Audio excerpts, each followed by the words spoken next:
সরকারের জনকল্যাণমূলক উদ্যোগের সুফল উপকারভোগীরা যেন সময় মতো পান সেটি নিশ্চিত করতে জেলা প্রশাসকদের নির্দেশ দিয়েছেন রাষ্ট্রপতি মোহাম্মদ শাহাবুদ্দিন। জেলা প্রশাসক সম্মেলন 2026-এর রোববার প্রথম সন্ধ্যায় বঙ্গভবনে তাদের এই নির্দেশনা দেন রাষ্ট্রপতি। সরকারের ভাবমূর্তি আরও উজ্জ্বল রাখতে প্রশাসকদের আরও দায়িত্বশীল ভূমিকা পালনের তাগিদ দেন তিনি। মিলিত হওয়ার সুযোগ আমি পাই নাই। প্রথা অনুসারে রাষ্ট্রপতির সঙ্গে প্রশাসকদের এই আলোচনা হয়ে থাকে প্রতি বছর, কিন্তু গত বছর হয়নি। এবারে সাক্ষাতের শুরুতেই তাই আক্ষেপ জানান মোহাম্মদ শাহাবুদ্দিন।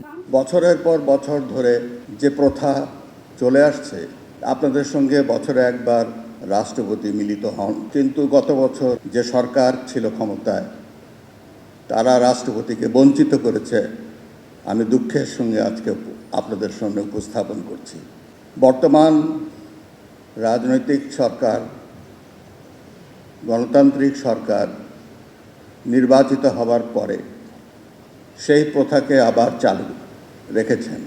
এজন্য সরকারকে ধন্যবাদ জানাচ্ছি।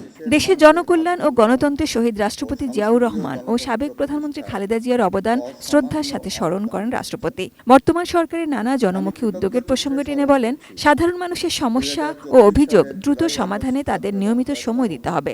আপনারা মাঠ পর্যায়ে সরকারের প্রত্যক্ষ প্রতিনিধি। জনগণের দোরগোড়ায় দ্রুত, সহজ ও মানসম্মত সেবা পৌঁছে দেওয়াকে অগ্রাধিকার দিতে হবে। গণতান্ত্রিক সরকারের ভাবমূর্তি আরও উজ্জ্বল রাখতে দায়িত্বশীল ভূমিকা পালনের তাগিদ দেন এবং চলতি সম্মেলনের নির্দেশনা বাস্তবায়নে সক্রিয় থাকার আহ্বান জানান জেলা প্রশাসকদের প্রতি।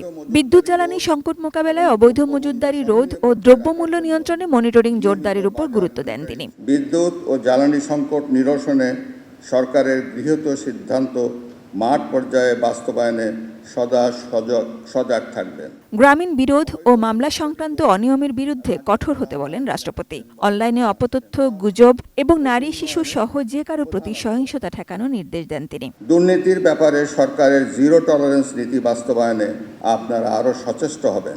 মাঠ প্রশাসনের সর্বস্তরে স্বচ্ছতা, জবাবদিহিতা ও পেশাদারিত্ব প্রতিষ্ঠায় নেতৃত্ব দিবেন। Sajida Sweety, ATN news, Dhaka.